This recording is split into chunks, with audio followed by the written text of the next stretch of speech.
నా తల్లి విజయమ్మే, నాకు అన్యాయం చేసినా పర్లేదు, ప్రజలకు మేలు చేస్తారనుకున్న ఆంధ్ర రాష్ట్రాన్ని భాజపాకు బానిస చేశారు. సీఎం అయ్యాక ప్రత్యేక హోదా కోసం మాట్లాడలేదు. కాకినాడలో పీసీసీ అధ్యక్షురాలు షర్మిల ధ్వజం. కాంగ్రెస్ పార్టీ ఆంధ్రప్రదేశ్ను నా కుటుంబాన్ని చీల్చిందని సీఎం జగన్ అన్నారు.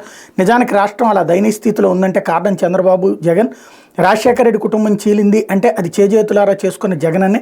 దీనికి సాక్ష్యం దేవుడు, నా తల్లి రాజశేఖర రెడ్డి భార్య విజయమ్మ, నా యావత్ కుటుంబం అంటూ రాజశేఖర రెడ్డి పాలనకు జగన్ పాలనకు ఆకాశానికి భూమికి నక్కకు నాకలోకానికి ఉన్నంత తేడా ఉందని ఆంధ్రప్రదేశ్ పీసీసీ అధ్యక్షురాలు వైఎస్ షర్మిల ఎద్దేవా చేశారు.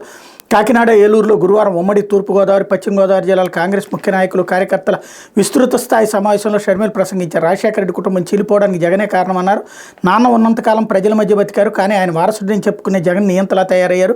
పెద్ద కోటలు కట్టుకున్నారు, ప్రజలెవరూ దగ్గరికి రావడానికి వీల్లేదు. ఎన్నికలు వస్తేనే ఆయన ప్రజల వద్దకు వస్తారు.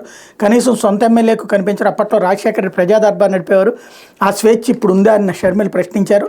ఆంధ్రప్రదేశ్కి ప్రత్యేక హోదా పోయే, పరిశ్రమలు, వ్యవసాయానికి నీళ్లు రాకపోయే, పోలవరం పోయే అంటూ షర్మిల ధ్వజమెత్తారన్నటువంటి వార్తని ఇక్కడ ప్రధానంగా హైలైట్ చేశారు.